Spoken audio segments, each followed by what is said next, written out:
पत्नी अपने पति के लिए पानी लेकर जा रही थी, तभी उसका पैर फिसला और वह पहाड़ से नीचे गिर गई। पति उसे 55 किलोमीटर का लंबा और मुश्किल पहाड़ी रास्ता पार करके अस्पताल ले गया, लेकिन तब तक बहुत देर हो चुकी थी। उसकी पत्नी की सांसें थम चुकी थीं। गांव के मुहाने पर खड़े उस पहाड़ ने उसकी जिंदगी बर्बाद कर दी थी। अपनी पत्नी के गम में उसने घर की इकलौती बकरी बेच दी और उससे एक हथौड़ा और छेनी खरीदी। उसने ठान लिया कि वह गाँव का रास्ता रोकने वाले इस पहाड़ को तोड़कर ही दम लेगा। 1934 में मांझी का जन्म गाँव के एक निचली जाति के परिवार में हुआ था। परंपरा के अनुसार बचपन में ही उसकी शादी कर दी गई थी, लेकिन उसके पिता जमींदार का कर्ज नहीं चुका पाए, जिसके बदले जमींदार के छोटे बेटे ने पिता को कोड़ों से पीटा। मार से बचने के लिए पिता ने नन्हे मांझी को ही जमींदार के पास गिरवी रख दिया। मांझी को यह मंजूर नहीं था, इसलिए वह वहां से भाग निकला। वह पहाड़ लांघकर और रेलवे पटरी के सहारे अपने गांव से बहुत दूर चला गया। यह वनवास 7 साल चला। 7 साल बाद मांझी, जो अब शहर के रंग ढंग में ढल चुका था और अच्छा दिख रहा था, अपने गाँव वापस लौटा। आते ही उसकी नजर खिलौने बेचने वाली एक लड़की पर पड़ी और उसे वो भाग गई। तभी एक गुंडा उस लड़की को छेड़ने लगा। लड़की ने गुस्से में गाय का गोबर उठाकर फेंका, लेकिन निशाना चूका और गोबर सीधा मांझी के चेहरे पर आ लगा। इसी मजेदार घटना से उन दोनों की पहचान हुई।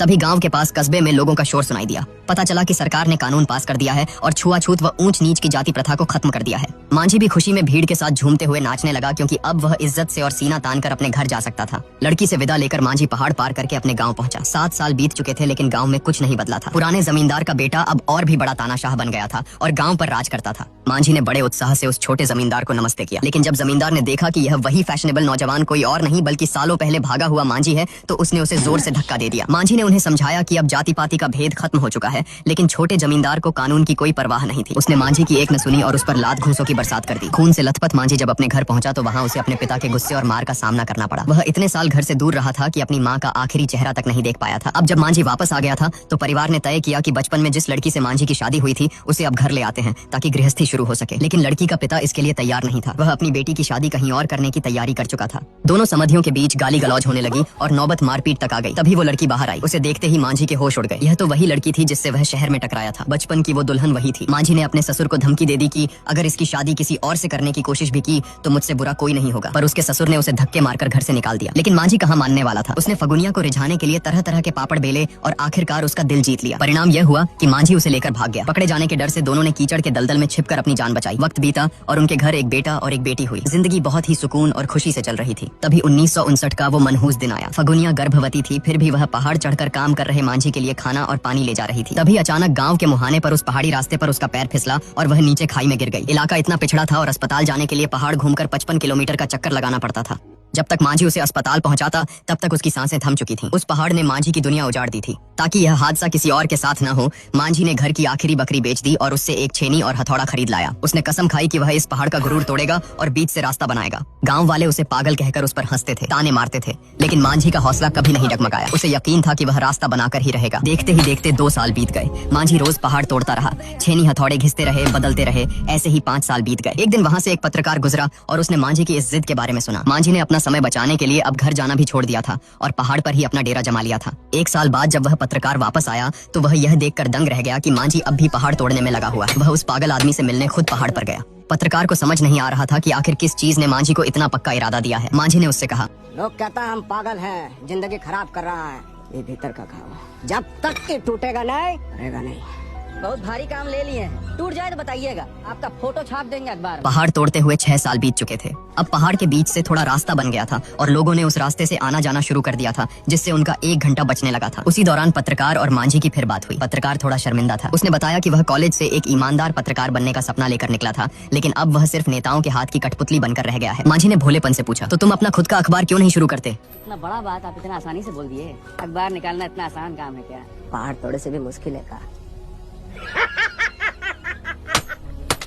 धीरे धीरे पहाड़ में एक बड़ा रास्ता दिखने लगा था, लेकिन उसी साल किस्मत ने फिर परीक्षा ली। भयानक सूखा पड़ा। गांव के सारे कुएं सूख गए। लोग और जानवर गांव छोड़कर भागने लगे। मांझी के पिता भी उसके दोनों बच्चों को लेकर गांव छोड़कर जाने लगे। उन्होंने मांझी को भी साथ चलने को कहा कि बारिश के बाद लौट आएंगे, लेकिन मांझी ने साफ मना कर दिया। उसने अपनी सारी जमा पूंजी पिता को दे दी और हाथ जोड़कर कहा कि बस मेरे बच्चों का ख्याल रखना। भीषण गर्मी और सूखा। मांझी के पानी के बर्तन में अब एक बूंद भी नहीं बची थी। प्यास से तड़पते हुए वह गांव के सूखे कुएं में कूद गया, सिर्फ इस उम्मीद में कि शायद तलहटी की कीचड़ में थोड़ी नमी मिल जाए और वह उसे चूसकर अपनी प्यास बुझा सके। ऐसे जानलेवा हालात में भी मांझी ने छेनी नहीं रोकी। वह रोज पहाड़ तोड़ता रहा। एक दिन अचानक हथौड़ा मारते ही जमीन धंस गई और एक गुफा जैसा गड्ढा बन गया। मांझी भी उसमें गिर पड़ा। जब वह मिट्टी झाड़कर उठा तो उसकी आंखें फटी रह गईं। वहाँ पानी था। उसने जी भर के पानी पिया और फिर पास में पड़ी घास और पत्ते चबाकर अपनी भूख मिटाई। दुनिया की कोई ताकत उसे रोक नहीं सकती थी, लेकिन तभी एक जहरीले सांप ने उसके पैर के अंगूठे में काट लिया। जहर का असर तुरंत होने लगा, उसका सिर चकराने लगा और आंखों के आगे अंधेरा छाने लगा। अपनी जान बचाने के लिए मांझी ने तुरंत फैसला लिया। उसने अपने अंगूठे को कसकर बांधा, उस पर अपनी छेनी रखी, कुछ सेकंड सोचा और फिर हथौड़े के एक ही वार से अपना अंगूठा काटकर अलग कर दिया। दर्द के मारे वह वहीं बेहोश हो गया। न जाने कितनी देर बाद बादलों की तेज गर्जन से उसकी नींद खुली। मूसलाधार बारिश हो रही थी, सूखा खत्म हुआ और कुछ दिनों बाद गांव वाले भी वापस लौट आए। अब लोगों ने देखा कि मांझी की मेहनत रंग ला रही है। अब पहाड़ पार करने में पहले से 2 घंटे कम लगते थे। पहाड़ के बीच अब एक साफ रास्ता नजर आने लगा था। गांव वाले हैरान थे, उन्हें यह किसी चमत्कार से कम नहीं लग रहा था। यहाँ तक कि मांझी के पिता जो पहले उसे पीटते थे अब उसका हौसला बढ़ाने लगे। पालक बाबा जिंदाबाद। हथौड़ी खातिर बकरी बेच दिया रे। सुअर के औलाद बाप है हम तोर। साला तोरा दिमाग घुमक गया है रे। बड़ा पहाड़ तुरा या बन रहा है, कहा जाने कौन खजाना निकलेगा ये पहाड़ में एकरा। चल बेटा मरे दे ये उखड़ के साला। कमाल कर दिया, जनून है भैया, हम गर्दा उड़ा दिया। वाह बेटा देखा दिया, हम ही अंधा थे। कुछ समय बाद वही पत्रकार फिर मांझी से मिलने आया। आप कहे थे ना अपना अखबार काहे नहीं छाप लेते, छाप लिया अपना अखबार। शानदार जबरदस्त जिंदाबाद। एक फोटो खींच लें आपका। साल 1972 में देश की प्रधानमंत्री उस इलाके के दौरे पर आईं। पत्रकार मांझी को उनसे मिलाने ले गया। एक जनसभा के दौरान स्टेज टूट गया और भीड़ के बीच मांझी ने ऊपर चढ़कर उसे सहारा दिया।